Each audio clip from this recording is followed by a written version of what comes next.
Hey guys, it's Jake, and today I'm going to show you the best way to spend this amount of money while in Washington, D.C. Whatever this number is right here is how much we're gonna spend. We'll be touching on everything from chicken and waffles, sushi, whether the rain can hold you back, or the best way to use your money in one of the most expensive cities in the United States. We're about 2 hours in with the walking around. The weather's not gotten any better. Feet are starting to get cold, and we're kind of over it.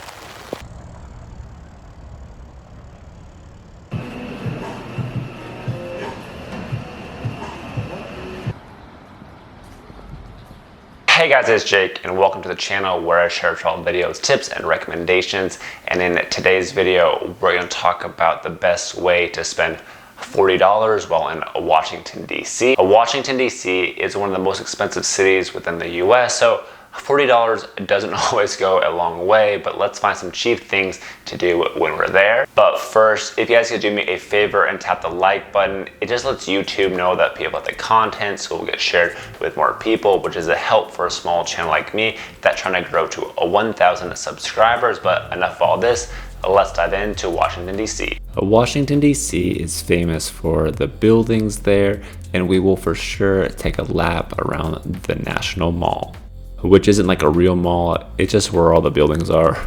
One weird thing about Washington, D.C. is that you're not able to fly a drone there unless you have a special permitting, which I didn't get, and it requires talking to the FFA and getting the Secret Service involved, so that was way above my pay grade. Long story short, no cool drone shots in the video. Washington, D.C. is 68 square miles, which means that it's almost 4,000 times smaller than Texas and is roughly 18 times smaller than Rhode Island, which is the smallest state in the United States. However, it is the 20th most populated city in the US and has a larger population than the state of Wyoming and Vermont. We'll start the morning like we do a lot of mornings on our trips by going to grab a cup of coffee. First coffee shop is a Baked and Wired. The lines can be long and the coffee is good, but the main draw is their cupcakes. There are a bunch of different kinds of cupcakes. Doing a quick Google search, you'll see that people rank them really highly, and some claim that the cupcakes are the best in the country. One cup of coffee, $3, one cupcake, $4.40. Some of the places we went were to Jacob's, which I obviously had to go to just because of the name.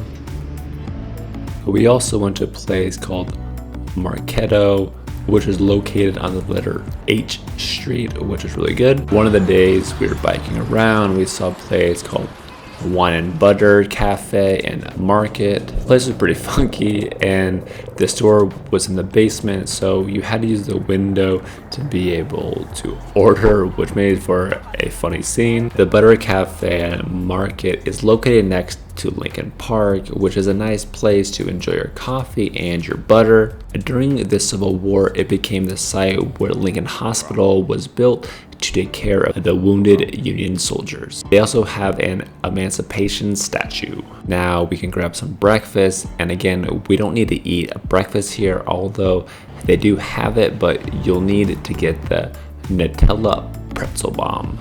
Just as it sounds, it's a delicious pretzel with Nutella inside. Breakfast slider is $3.75. You can also go to Tony's Big Breakfast. Chicken and waffles is $8, or the big breakfast box is $6. Tony's Big Breakfast is also located on H Street, which is a busy place with food, bars, and entertainment with easy access to public transportation. The plan for today is to check out the National Mall and to pop into some of the museums. Has been raining pretty heavily off and on, which is going to make things really interesting today. You have a couple options on how you can get around. You can either rent a car like this, or you can rent a bike, and that's what we're gonna do. The process was really easy. You would have an app on your phone, you scan to unlock it, and then you'd scan to lock it back in when you're done. Being able to bike around the city is something that I enjoy because I think that it provides a better opportunity to see some of the sights. The overall price is pretty reasonable, but more on that later.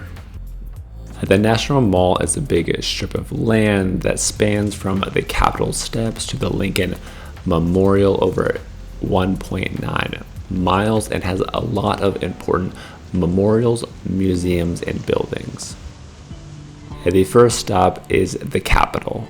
The Capitol building is the meeting place of the United States Congress and the seat of the legislative branch of the United States federal government.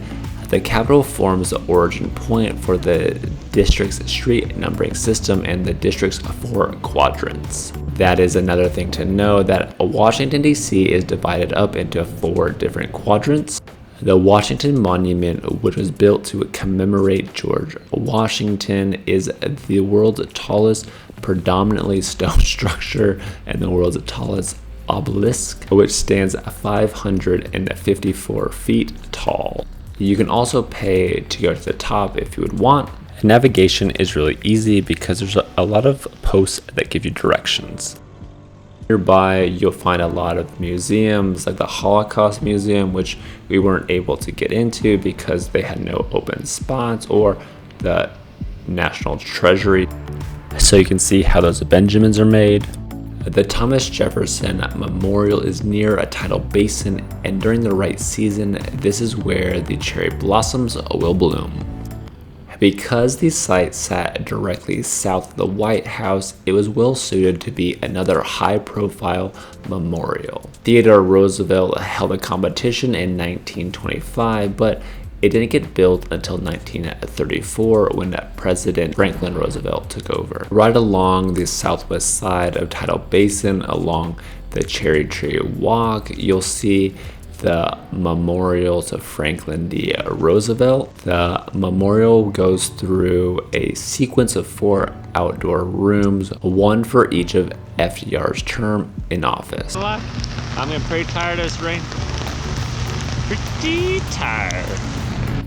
Nearby is the Martin Luther King Jr. Memorial, which includes the Stone of Hope and a granite statue of Martin Luther King Jr. Martin Luther King Jr. was the first African American to be honored with a memorial on or near the National Mall and is only the 4th non-president to be memorialized like this. And now the 3-hour mark, and the rain has not let up a whole lot. We're ready to be done with walking to get over this, but we have a couple more monuments to see. The Korean War Veterans Memorial shows a platoon on patrol drawn from branches of the armed forces.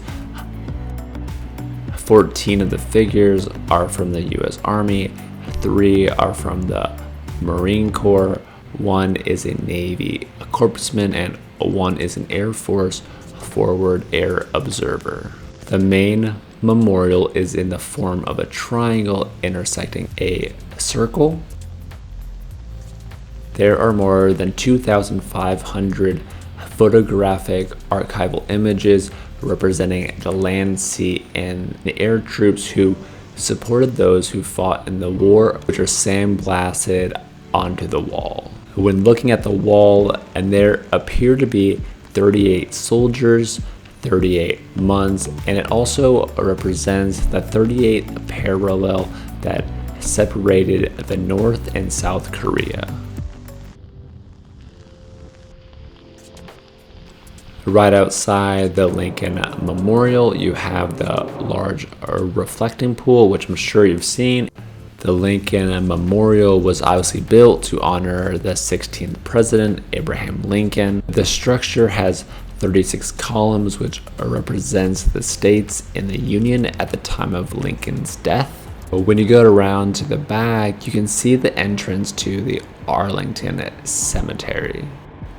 These steps were also the iconic place of Martin Luther King's "I Have a Dream" speech. So just a quick little status update. We are on hour number 4 and Now it's still raining, and it's really starting to suck. So that's where we're at. The Vietnam Memorial is estimated to get over 3 million visitors each year, and the shape of the memorial is in a V, with one side pointing to the Lincoln Memorial and the other pointing to the Washington Monument. There are over 58,000 names on the wall, and they're still adding names now.